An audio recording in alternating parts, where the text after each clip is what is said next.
All right, so I explained to you briefly about like how I explained the why of doing things, right, and how that's important, right? But the second thing I want to talk about really quickly is perception, right? So I knew when I was working with you guys that I wasn't going to change a thing unless I changed your perception. And that's why I used the FMS screen. It was a test. It was do this crazy thing that's just not normal in college setting weight rooms. And then it was, okay, let's retest. Hey, I can touch my toes now. Hey, I can raise my leg up. Hey, I can do a functional movement, a functional activity that explains, that I could explain how they're related to soccer. So, how did what did I do differently that you had never experienced before? And did you feel differently from all the other things that you've ever done that you've never experienced before? I mean, compared to like yoga, cycling, CrossFit, whatever activity, exercise you want to think of, like weight room activities. What did I do that was different, and how did it make you feel different or better or worse? Or tell me, just explain all that to me. Yeah, so again, it all starts with the confidence and the trust you have in all those, on this philosophy of exercise. Right.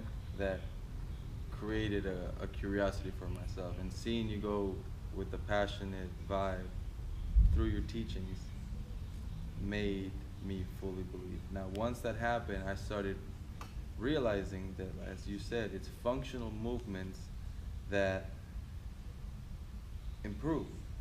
And improve sometimes within a matter of a minute, a couple minutes. You breathe, you stretch a little bit more, you breathe, you correct which muscle to trigger, and all of a sudden it improves. So as anyone, when you start seeing results, you pay a little closer attention. Now, where it did change me is that I wasn't knowledgeable or aware of how important preparation was to being successful and to preventing injuries. And understanding that doing little exercises and having a mindset of, bettering all your weaknesses puts you in a better position to not get hurt and to perform better, to perform smoother, to move sharper, to not get fatigued in some areas just because you don't want to trigger another muscle or you don't know how to. So I realized it's an infinite amount of information that you need to correct in your body, because the way society works, it's very difficult. We're sitting all day, kids aren't playing as much as they should, and all of those little details about just our everyday life ultimately affect you if you're an athlete. And as you know, as I've shared with you, my athletic journey took a break and it restarted as I was older, so I had to pay even closer attention and have a sense of commitment to bettering my physical potential.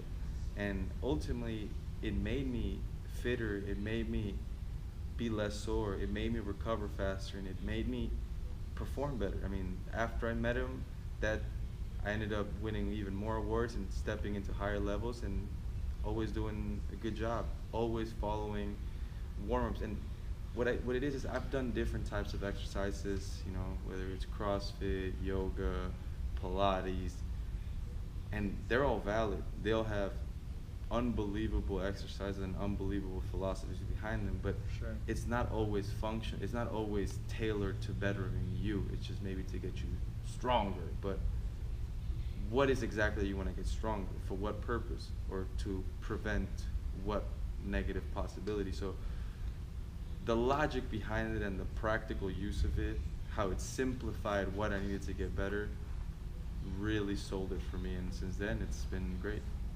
Nice. So what I gotta add to this is that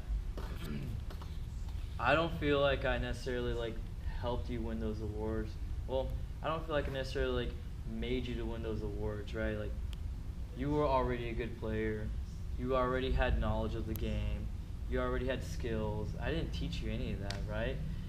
I mean, you were already training really hard, kicking balls, passing, sprinting, doing all these things, right?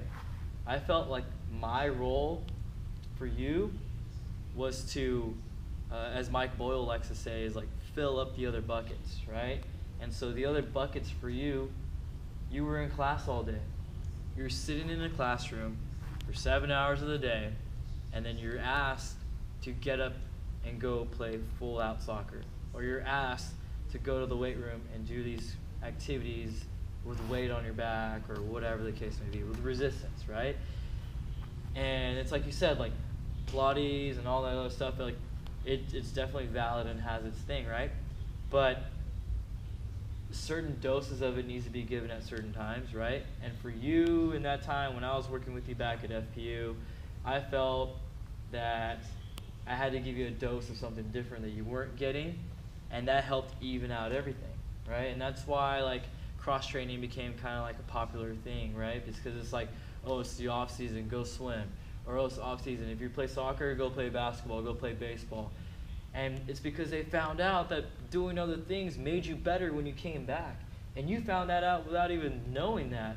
You left the game, like did all your things, came back to the game, and you were healthy, and you were able to do it. And then when you came to me, you were you had plenty of soccer going on, and so I felt like I had to provide you with the other something else, right? And that's where all the functional activities came and all that stuff. And so I was just providing you doses of that. So I didn't make you win those awards. I didn't make you necessarily a better player, right? I guess you could argue that, right? But it was mainly I kept you healthy so that you could keep training. Because if you're not healthy, you can't be fit. If you're not healthy, you can't spend time in the weight room. You're going to be that person that has to sit out in the weight room because you have a hurt leg. You can't lift weights to get train and get stronger. You're that person that has to sit on the sideline and can't practice as many shots after practice, or can't do as many sprints after practice, or can't put in the extra work to train to get better because you're hurt. And so my goal for you guys was to keep you healthy as possible so that you can train as hard as possible without having to worry about being sidelined. And so that's the goal that every kid needs to understand, and every athlete, really every person in every sport, in life in general, is that if you want to become a professional athlete like Renato is and get there, you don't want to be that one person that, oh, they were really good but then suffered that really bad injury. Or they were really good but they got injured and so they couldn't put in as much work to get better. So someone else passed them up because they were healthier. And so my goal is to keep you healthy so you can train really hard, and not only, and keeping you healthy means keeping you move better so you can move well. Because when you go out there on the field, I don't want you to be doing a skill poorly or doing a movement like kind of half, not because you don't know how, but because you physically can't move your hips to get there. Or you physically can't, you don't have the mobility or stability in certain joints or in certain postures or positions. So that's the second thing, was that I was able to make you better so that you could practice your skills better, right? So I was able, if you're going to do squats in the weight room, it's not going to do any good if you can't do a squat without weight, right? And I think everybody kind of knows that basic thing. So maybe my goal at that time was to make you do a better squat so that then you could put resistance and a load on it. And just the other day, Fresno FC put a video of you doing getting a header and scoring a goal off of it, and you landed on your stomach and you pushed yourself up off their stomach and you were on one knee and you immediately turned around and the drill had you turn back and run. And I was so excited when I saw that video, because not because you scored a goal, which is pretty cool too, but because of how you transitioned from the ground and popped up into half kneeling position, and how you were able to turn your hips and keep your eye on the ball and perform an explosive movement out of that, which is exactly what we had been working on, you know, and we've been working on it for years.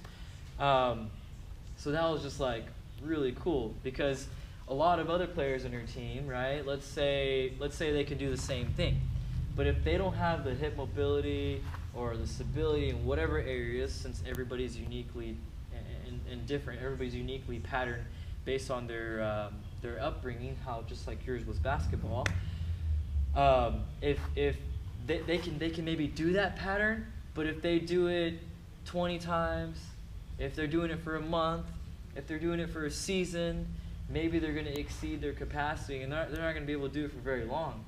So what I'm trying to do is give you a bigger gas tank to use up that fuel before you suffer any aches, pains, injuries, things like that.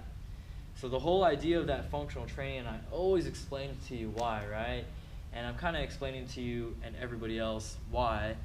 And it's to keep you healthy so that you can continue to be fit. It's to make sure that, yeah, you can make that sprint really well. Yeah, you can pop up off the ground and transition like that. But how many times can you do it before you exceed capacity and maybe suffer a little injury here and there?